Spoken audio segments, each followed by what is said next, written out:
Hare Rama, Hare Rama, Rama Rama, Hare Hare, Hare Krishna, Krishna Krishna, Hare Hare, Hare Rama, Hare Rama, Rama Hare Hare, Krishna Hare Krishna, Krishna Krishna, Hare Hare, Hare Rama, Rama Hare Hare, Krishna Hare Krishna. Because that's 499, right?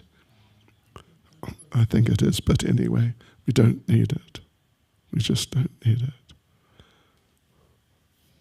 Other SIM card was delivered today, so we'll have it early next week. Yeah. Which SIM card has the least data? Would be the MTN ones. Which one? All three are the same, 100 gig anytime. Oh, really? But the Telcom is 120 daily. Oh, yeah, that's right. Right. Okay. Oh, and the one Vodacom's 100, I think. Hare Krishna, Hare Krishna, Krishna Krishna, Hare Hare. Oops, okay. Okay, devotees of the Lord. Oops. Welcome to the 75th evening of Bhakti Vaibhava seminar on Srimad Bhagavatam. Yes, and we are right at the end of the first canto. We're really right at the end. We are in the last chapter, chapter 19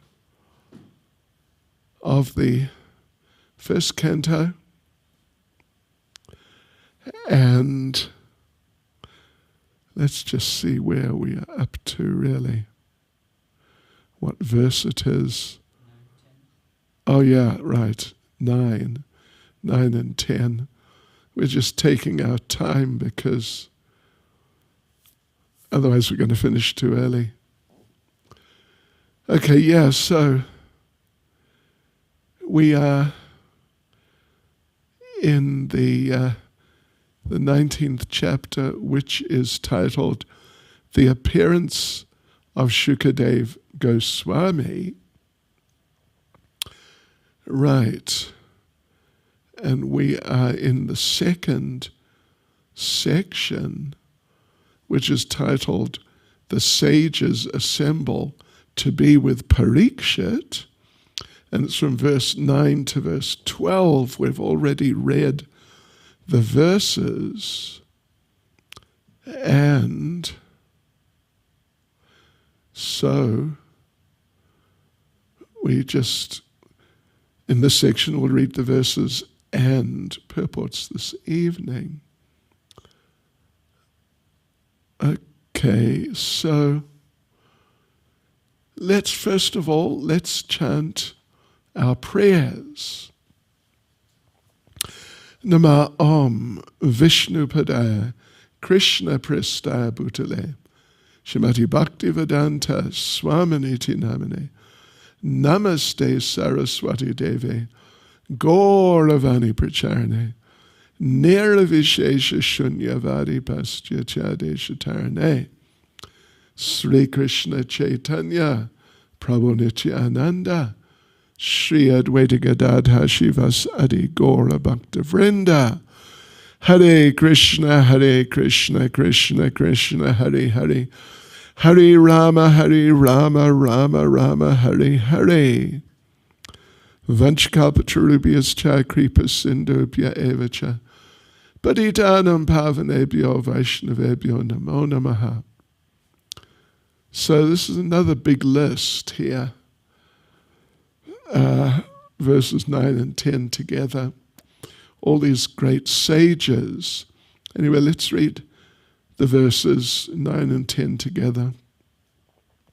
From different parts of the universe there arrived great sages like Atri, Chayavana, Sharadvan, Arishtanemi, Brigu, Vasishta, Parashara, Vishvamitra, Angira, Parasuram, Utatya, Indrapramada, Idmavahu, Medhatiti, Devala, Arshitishena, Arshitishena, Bharadvaj, Gautama, Pipalada, Maitreya, Orva, Kavasa, Kumbhayoni, Dwaipayana, that's Vyas, and the great personality Narada.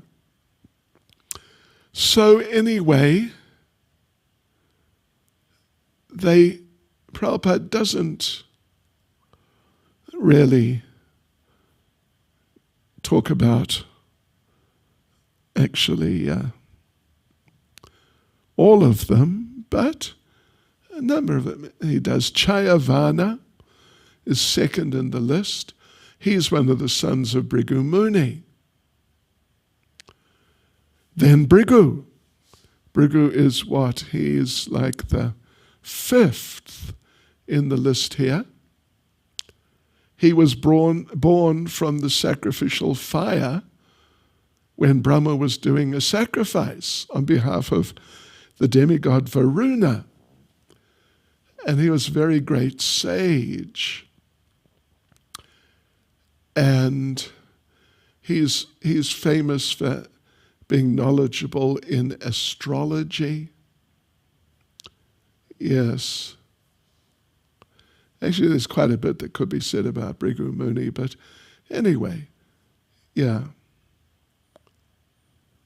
Then Vasishta, but we're referred to Srimad Bhagavatam 196. If you want, you can look there.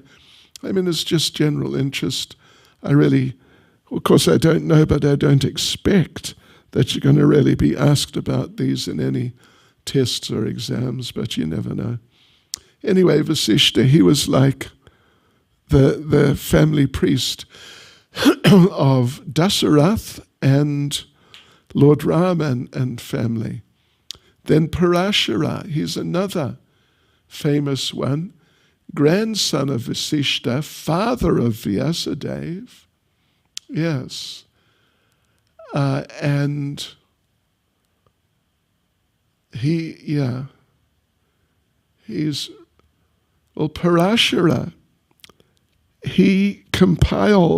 the speaker of Vishnu Purana. It's not actually mentioned here, but that's a fact. And so spiritual master of Janaka and great devotee of Lord Shiva. Then Vishvamitra, he performed austerities for many years, but then got attracted to Menaka, and Shakuntala was born, and then after a while he realized, I've got entangled, and he went and did austerities underwater, but he saw two fish engaged in sex life, and he fell down again. In this way he proved, because he was not really a devotee, so he proved that without Krishna consciousness, even if you're a big austere sage, you can easily fall down. Watch out. Yeah. Anyway, there's more here. You can read if you like. Angira, one of the 6 mental sons of Brahma, father of Brihaspati. Yes. So he's a famous sage. Parasuram, you can also see Srimad Bhagavatam 196 if you want to learn about Parasuram. He's a type of incarnation of the Lord. Utatya, one of the 3 sons of Angira, who we just mentioned.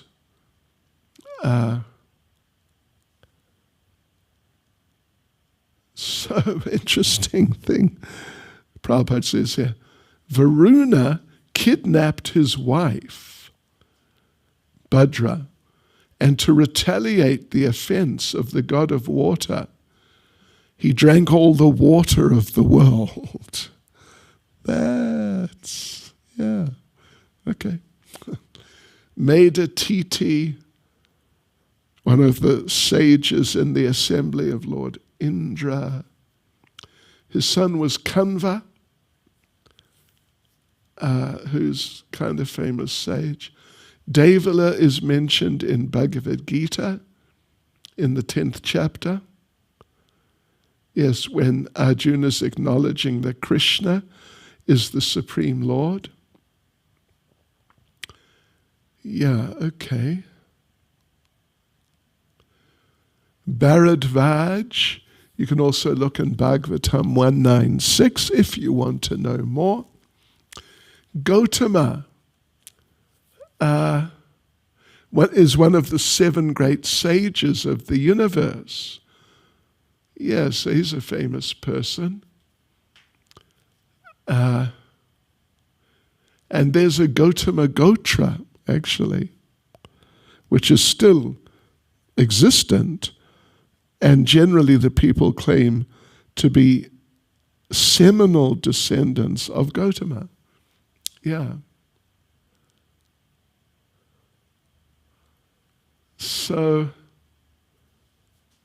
he was the grandfather of Kripacharya. Then Maitreya, of course. When we get to the 3rd canto, there's going to be a whole lot about Maitreya. Yeah. So he advised Dhritarashtra to keep good relations with the Pandavas. But Duryodhana disagreed and was thus cursed by him. I don't know what the curse was, actually. Yeah. So anyway, there you go. Some biographical information about some of them. If you want more, you can, go into it more. Even Vyasadev's there, but Prabhupada doesn't mention them because so much has been said about him already. All right, so verse 11. There were also many other saintly demigods, kings, and special royal orders called Arunadayas, which is a special rank of Rajarshi. Yeah, kings, Rajas, who are rishis, from different dynasties of sages. When they all assembled together to meet the Emperor Parikshit, he received them properly and bowed his head to the ground. So Srila Prabhupada begins the purport by saying, the system of bowing the head to the ground to show respect to superiors is an excellent etiquette which obliges the honored guest deep into the heart. Yeah, and even if someone, Prabhupada says, even if someone's committed a really big offense, but if they do like this, then they may be excused just for that. Yeah. So, right. So when all these sages then came, Maharaj Parikshit bowed down with his head to the ground. And even though they were there to honor him, but he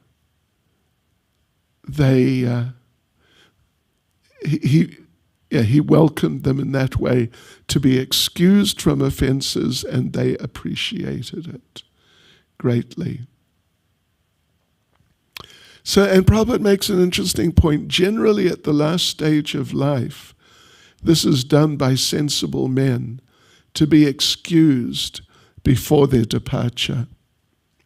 It's a fact. And actually, Srila Prabhupada did that. if you read through the Lilamrita, there are a few cases, or there's a number of cases really, where some of his godbrothers come to see him, and he asks forgiveness, and he gives them messages to others because he couldn't move. Prabhupada couldn't move.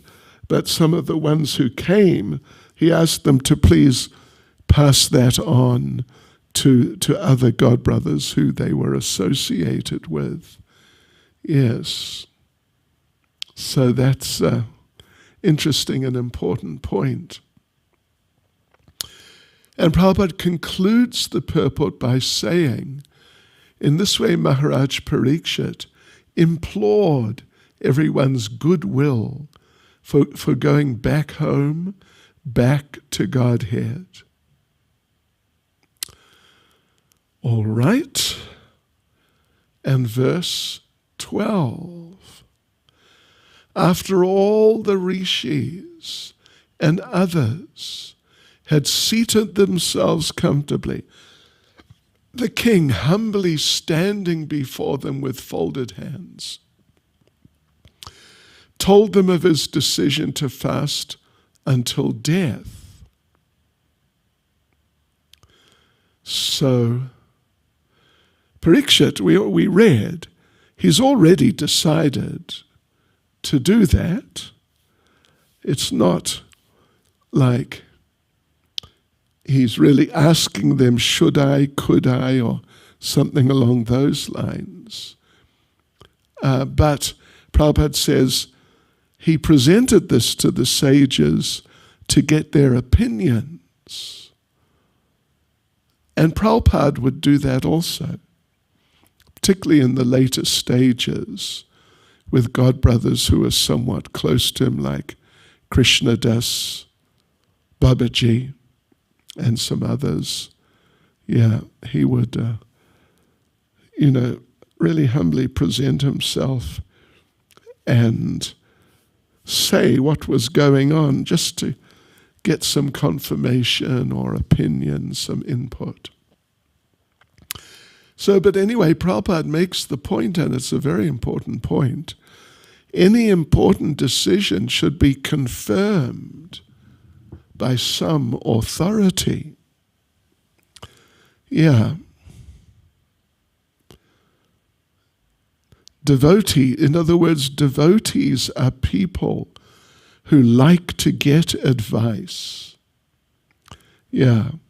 Of course, from the right people, generally like that, from the right people, not just whimsically from anyone, who may not be qualified and not able to help. But, there is a saying, you can take gold from a dirty place and a couple of other things, you can take a girl from a low family if she's very qualified. Yeah. So you can do like that. And probably you know about the famous story, it's very famous, that Srila Prabhupada, when he had his first heart attack come stroke type of phenomenon came upon him, it was Memorial Day, which is, I think it's June in America, and the devotees tried to find a doctor, but they couldn't because it's a national holiday and it's really a major holiday. Eventually they found one who came, but he was drunk. And he just sort of fiddled around briefly with Prabhupada and said, there's nothing really wrong with him. He just needs more exercise. He should walk regularly. So the devotees were not happy, and anyway, they got rid of him. And then I think either that day or maybe just the next day, Prabhupada was hospitalized, very soon at least. But Prabhupada, he took that advice Because, Prabhupada's so intelligent. Prabhupada was so incredibly intelligent. He could tell, even if it was something he hadn't thought of himself, but if someone mentioned something which was worthwhile, Prabhupada would immediately understand, yes, this is a good idea. So that's what happened with that case. And so Prabhupada really, very famously, then once he recovered at least, started his famous program of his morning walks. I went on a couple. Yeah, so famous. And on those walks he said so many interesting things which were recorded and which otherwise would probably not have been recorded, because it was like, special situation with some disciples. So anyway, yeah. So Maharaj Parikshit, he informed the sages that he's going to fast to death. And he's not exactly saying, should I do it or should I not? Or would there be something better I could do, or something. He wanted to hear their opinions. So any important decision we make, we should ideally try and get it confirmed by some authority. And Prabhupada says, that makes it perfect. So Prabhupada then says that this means that the monarchs who ruled the earth in those days were not irresponsible dictators. Yeah, they would have their ministers, and they would ask their ministers, and they would take advice from their ministers. Yeah. And interestingly enough, Lord Krishna's father in Mathura, Vasudeva, he's known to be a Kshatriya, but there are different types of Kshatriyas. The most famous type, and the type you normally hear about a lot more than any other, others you hardly hear about at all, but there are different types of Kshatriyas. The main ones are the warrior types, the Arjunas, Bhimas, and all these types. But Vasudeva was a Kshatriya, but he wasn't that type of Kshatriya. He was a minister. He would give advice. Yeah, that's what he did. He would give advice. There were Brahmins there who would give advice too. But for certain things, Kshatriyas would know better, like dealings with other Kshatriyas and certain matters. Right. So the rulers were not just irresponsible dictators who just, whatever I say is right. It's just, anyway. So Maharaj Parikshit then scrupulously followed this principle of consulting, by consulting authorities up to his last days. All right. So that's the end of that section. Now we come to the third section, which we've titled Parikshit Addresses the Sages. And this is interesting. There's some interesting things here. So let's just read through the verses as usual. It's from verse 13 to verse 19.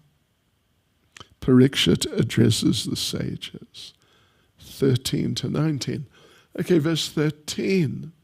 The fortunate king said, "Indeed, We are the most grateful of all the kings who are trained to get favors from the great souls. Generally, you, sages, consider royalty as refuse, to be rejected and left in a distant place. 14. The Supreme Personality of Godhead, the controller of both the transcendental and mundane worlds, has graciously overtaken me in the form of a Brahman's curse. Due to my being too much attached to family life, the Lord, in order to save me, has appeared before me in such a way that only out of fear I will detach myself from the world. 15. O Brahmins, this is one of my favorite verses. I mean, it's a very nice verse, really nice. O Brahmins, just accept me as a completely surrendered soul, and let Mother Ganges, the representative of the Lord, also accept me in that way. For I've already taken the lotus feet of the Lord into my heart. Let the snake bird, or whatever magical thing the Brahman created, bite me at once. I only desire that you all continue singing the deeds of Lord Vishnu. And this is really such a devotee, amazing devotee. 16, and this is another just really nice verse. Again, offering obeisances unto all of you Brahmins. Sorry, let's just start again.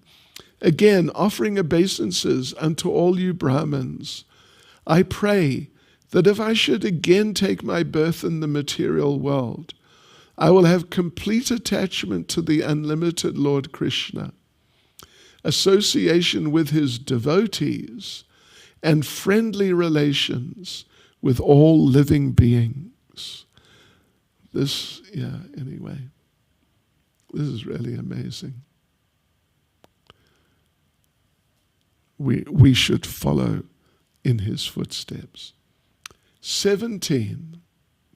In perfect self-control, Maharaj Parikshit sat down on a seat of straw, with straw roots facing the east, placed on the southern bank of the Ganges, and he himself faced the north.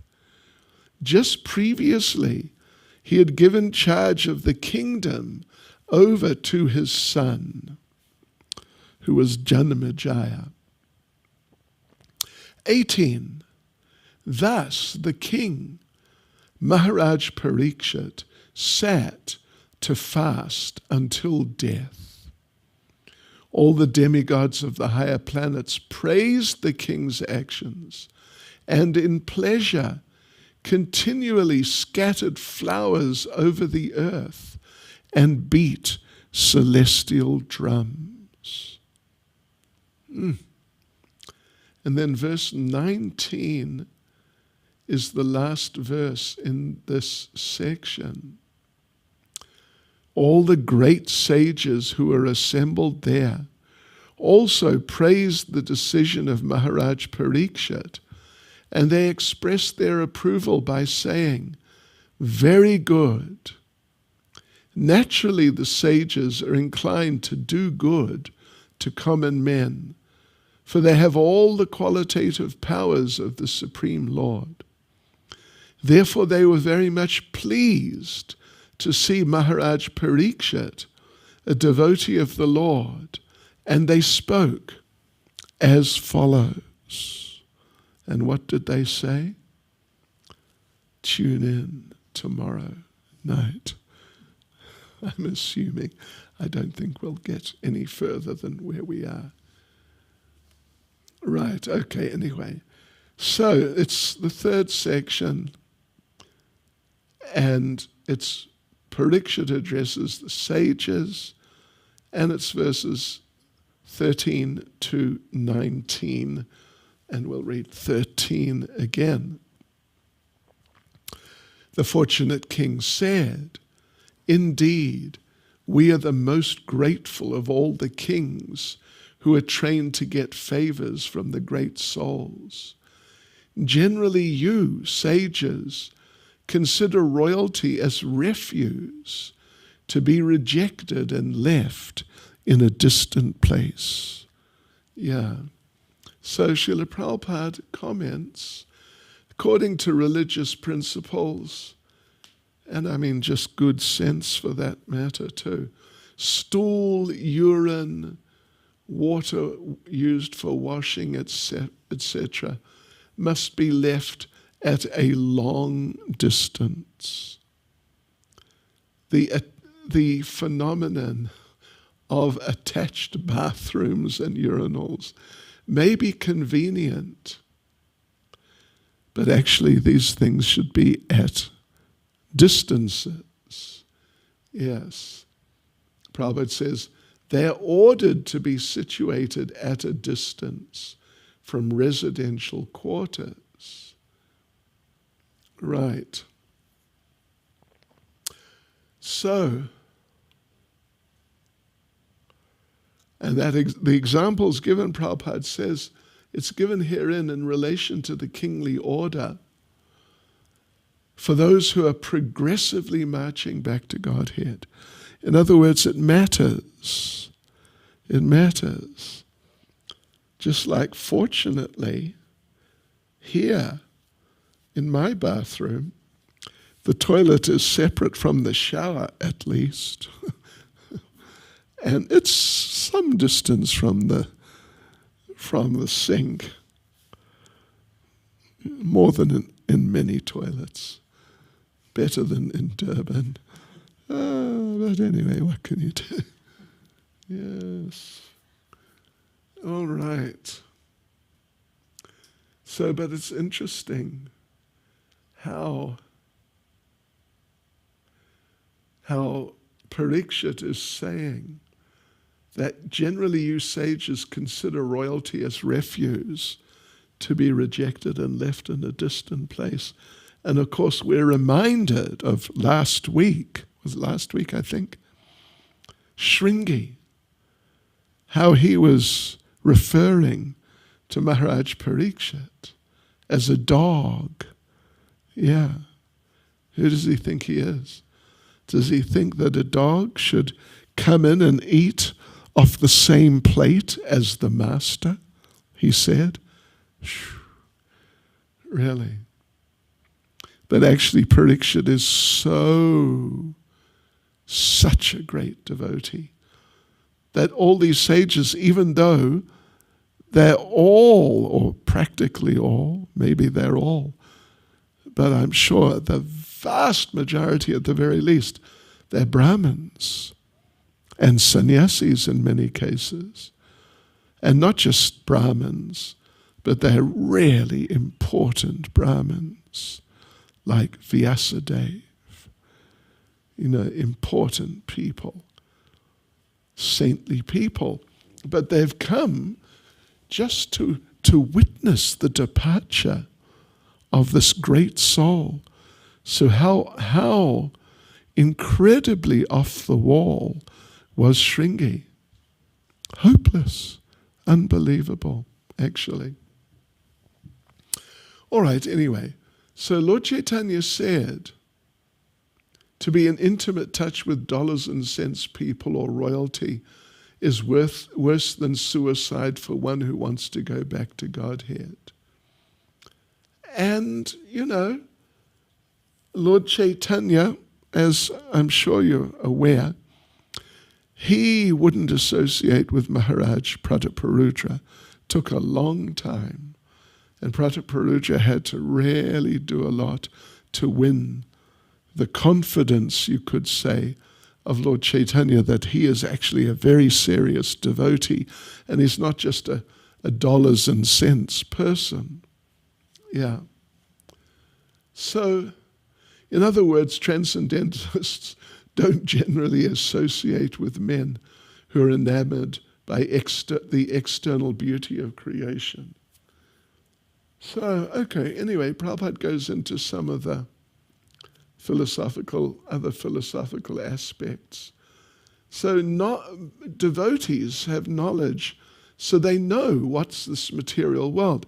It's a shadowy reflection of the kingdom of God. So therefore they're not interested in worldly wealth. Just like the example's given, it's elsewhere, but it is given, that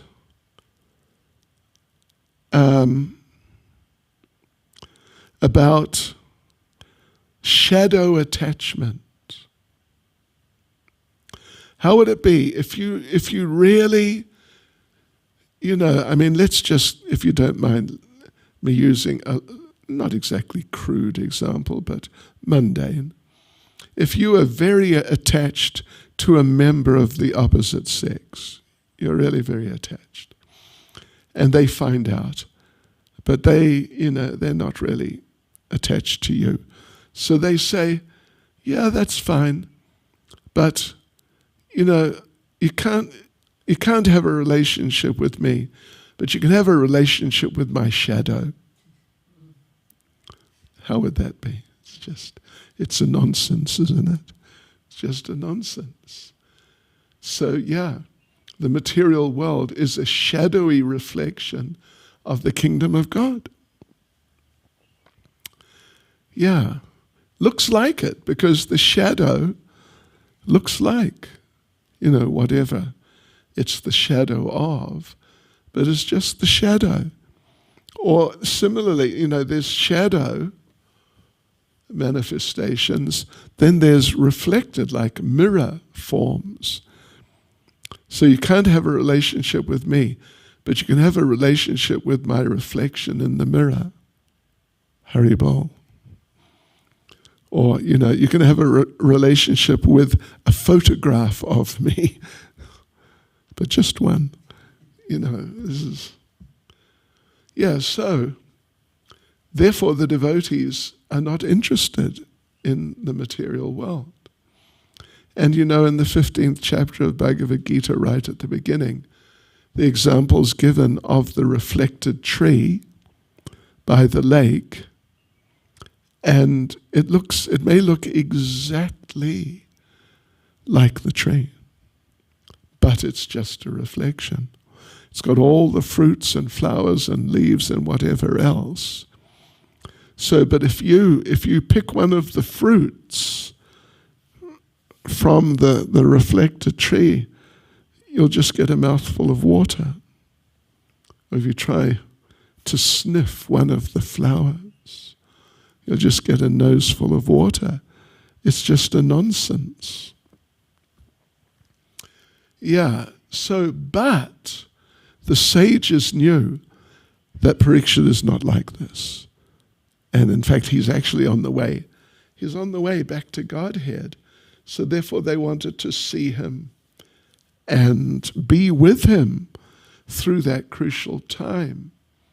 And they felt benefited by his association. So, and Parikshit also knew these sages were kind to his forefathers, the Pandavas, because they were devotees. So therefore he felt grateful they were there. And he felt, they came because of him, but he felt it's just because of my grandfathers. That's why they've come. So therefore, in a certain Vaishnav sense, he felt proud to be a descendant of such great devotees. Prabhupada talks about here and there, just in a few places, how devotees can be proud in sort of like acceptable ways or bona fide ways. One thing Prabhupada said was that the devotee can think that my Lord is Lord Krishna. I have the best Lord. Nobody has a Lord like my Lord. Yeah. So you can think like that. And that's a type of pride. But it's acceptable because it's true. So Prabhupada concludes the purport by saying, such pride for the devotees of the Lord is certainly not equal to the puffed up sense of vanity for material prosperity. The first is reality, whereas the other is false and vain. Verse 14. The Supreme Personality of Godhead, the controller of both the transcendental and mundane worlds, has graciously overtaken me in the form of a Brahmin's curse. Due to my being too much attached to family life, the Lord, in order to save me, has appeared before me in such a way that only out of fear I will detach myself from the world. Right. So Prabhupada says, and anyway, Prabhupada says that even though Parikshit's born in a family of great devotees, the Pandavas, even though he's trained, Prabhupada says, securely trained in transcendental attachment for the Lord, he's a highly trained devotee. Yes, but Prabhupada says, still he found attraction to mundane family life so strong that he had to be detached by the Lord's special plan.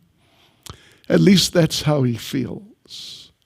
I mean, generally speaking, we would be encouraged to think about it like that and not really think that, oh yeah, he's just an attached family man and he had to be sort of smashed over the head to wake up and come to Krishna consciousness, because it's really not like that.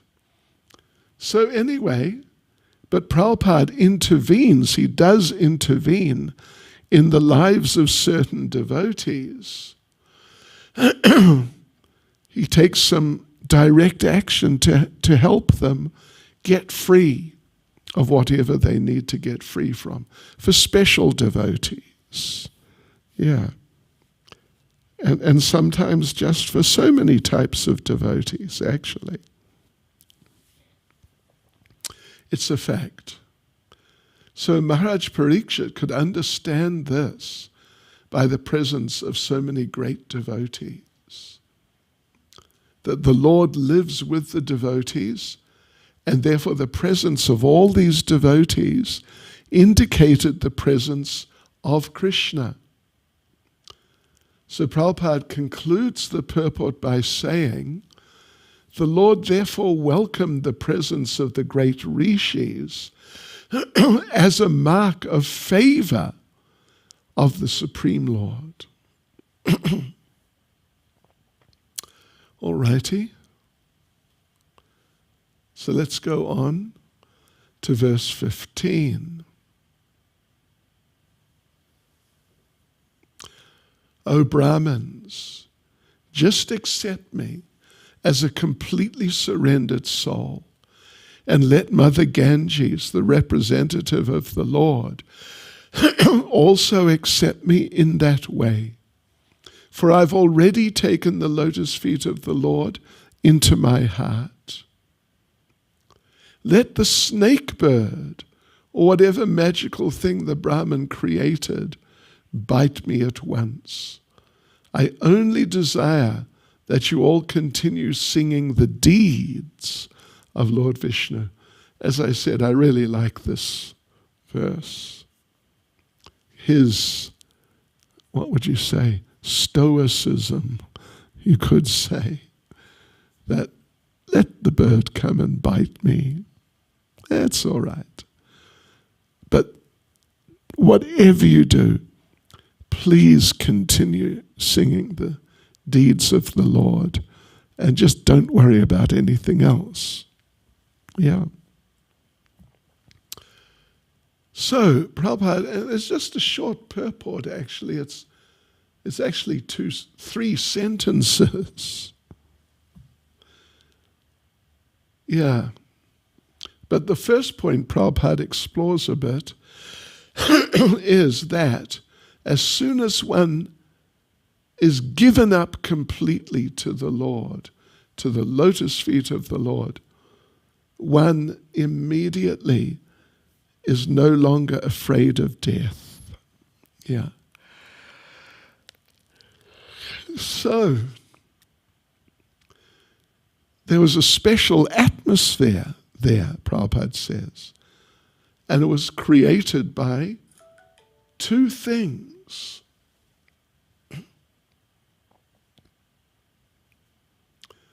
Yeah. It was created by the presence of the great devotees who had assembled.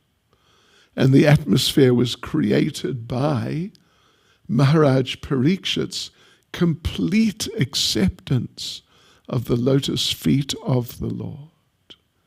Yes. Because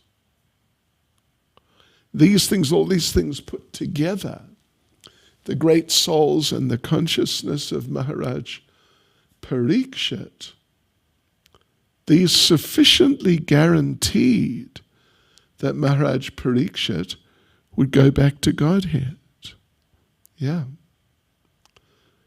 So thus, he became absolutely free from all fear of death. Yeah, verse 16. Again, and this is really, this is very instructive for us, this next verse, 16. What consciousness should we be in when we come to this point? It's very exemplary.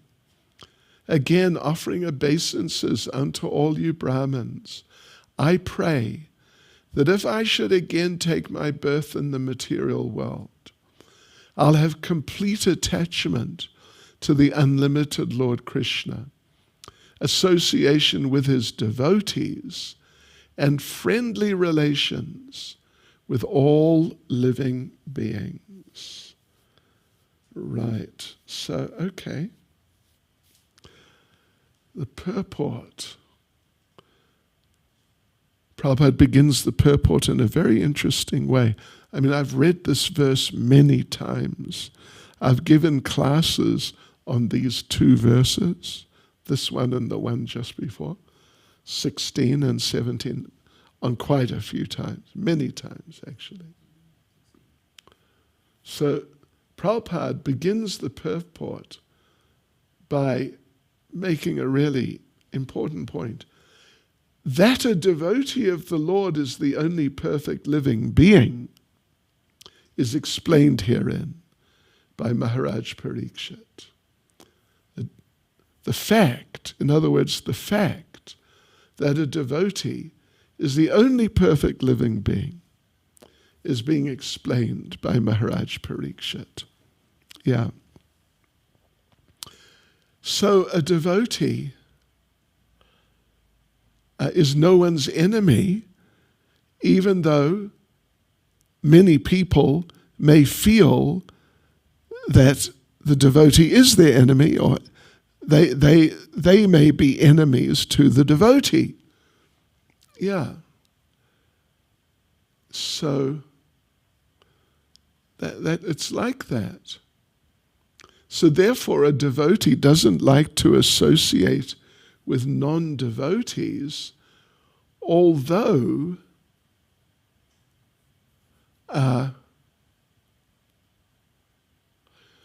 he has no enmity towards them. In fact, he may feel some affection or, at least concern to help them. That's possible. Yeah. So he doesn't have enmity. He'd rather associate with the devotees, of course.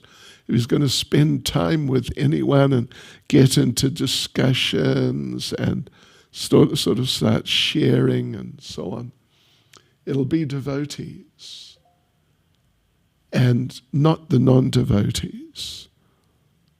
Because for him, the non-devotees are like just, what would you say? Anyway, they're undesirables. I mean, that's the basic point. Even nice non-devotees. So many nice non-devotees. I mean, apparently nice, on the surface nice.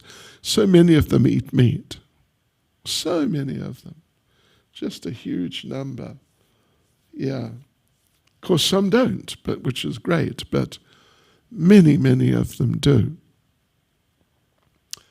So anyway, even though the devotee doesn't want to associate with non-devotees, and he'd rather associate with the devotees by far, doesn't mean that he doesn't like the non-devotees. He feels compassionate towards them. And Prabhupada says this is natural because birds of the same feather flock together. So what do you expect? Yeah. So anyway, Parikshit asks for certain things. First thing he asks for is, if I take birth again, then first thing, I pray, so in other words, you please bless me that I will achieve complete attachment for the Lord, who's the Father of all. And, we were mentioning how the devotee has no enmity towards the non-devotees. In fact, he actually feels compassion and he feels for them. So Prabhupada says, as a good son is friendly to the brothers, so the devotee is a good son, as a good son of the Supreme Father, sees all living entities in relation to the Father. Yeah. As my brothers and sisters. Yeah. Actually, I made that point, didn't I, in the church? Yeah. We come as friends. Actually, not just as friends, but as brothers and sisters. But I'm 90% sure most of them are meat eaters. I'd be surprised if they're not. Of course, I don't know. You never know. Yeah. So, but anyway, a good son Prabhupada says, tries to help the upstart sons to come to a saner stage and to get them to accept the Father. So Parikshit's on his way back to Godhead, but even if he didn't go, he wanted a life that was perfect. Yes. So Prabhupada concludes the purport by saying, a pure devotee does not desire the company of a personality as great as Brahma, but he prefers the association of a petty living being, provided he's a devotee of the Lord. Yeah. I mean, there's not many, but some devotees who are they're really sincere, but they're so humble. Like, Shamananda, Lithuania, he's like that. He's a really nice devotee, very dedicated and sincere, but so humble. So humble that some people will think that, he's like too weak, something like that. Okay, devotees, so let's go on to verse 17, which has another short purport. Oops, one sec. In perfect self-control, Maharaj Parikshit sat down on a seat of straw with straw roots facing the east, placed on the southern bank of the Ganges, and he himself faced the north. Just previously, he had given charge of his kingdom over to his son, who Prabhupada doesn't mention here, but is not mentioned here, Janmajaya. So, okay.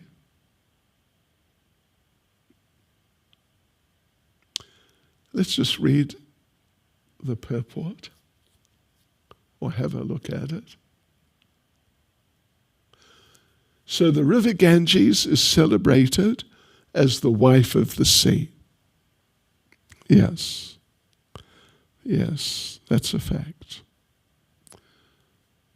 So a seat of kusha grass is considered to be sanctified if the straw is pulled out of the earth, complete with the root. Yeah. And if the root is pointed towards the east, it is considered to be auspicious. That's the case here. Yeah. Facing, if you then sit down on it, your kusha grass mat, which the straw roots are pointing to the east. But if you sit down on it facing the north, then it's even more favorable. The roots facing the east, you're facing the north. It's doubly auspicious, something like that. Right, so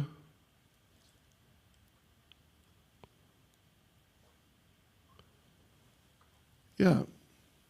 So Maharaj Parikshit handed over the charge of administration to his son before leaving home, and he was thus fully equipped for all favorable conditions. Really nice.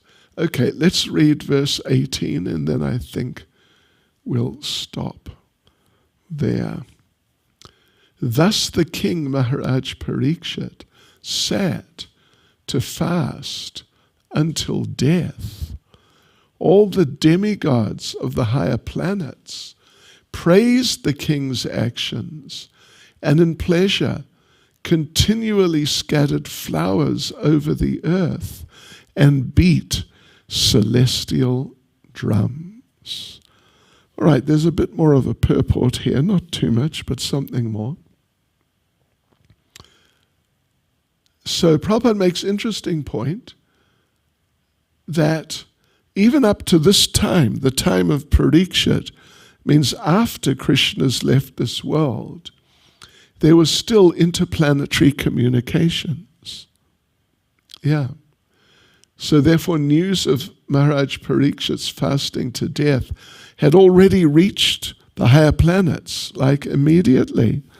And we mentioned that last night, that therefore these people, the messages got out to everyone really quickly like that. And they came really quickly like that, more or less. Very, very quickly. Right. So the demigods, of course, they are more luxurious than human beings, but all of them are obedient to the orders of the Lord. Right. So there are no atheists there. No one in the heavenly planets is an atheist. So, therefore, the demigods always praise any devotee of the Lord on the planet, on this planet. Yeah. In the case of Maharaj Parikshit, the demigods were so happy that they showered flowers. That's pretty amazing. So the demigods are happy. in seeing someone go back to Godhead. They're actually always pleased with the devotees. So much so that the demigods' adidaivic powers may be used to help the devotees. Adidaivic, sometimes, daiva refers to higher controllers, basically, or higher control. Yeah. So, oftentimes we hear talk that adidaivic miseries are miseries from natural causes like floods and, pandemics and these things. But actually it's not entirely like that, because they're actually coming from or by the direction of the demigods. Otherwise, those like big storms and whatnot, they wouldn't come. They wouldn't come at all. Yeah. So, yes. So therefore they're always pleased with the devotees, and they try to help the devotees. Yes. So, yeah. So we should understand, even though it is said that, these adidaivic miseries are coming just from nature, but we should remember that behind the scenes, they're coming from the demigods in terms of our karma. So Srila Prabhupada concludes the purport. Well, anyway, when the demigods help the devotees, Prabhupada says that by their actions, the Lord is pleased with them. And Prabhupada concludes the purport by saying, there's an invisible chain of complete cooperation between the Lord, the demigods, and the devotee of the Lord on earth. Yes. 3 parts.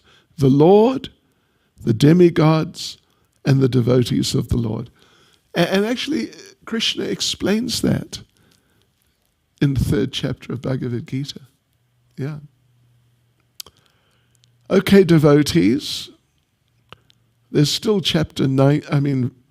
verse 19 within this section, but that's all right. We'll carry on with that one tomorrow night. Srila Prabhupada Ki Jai.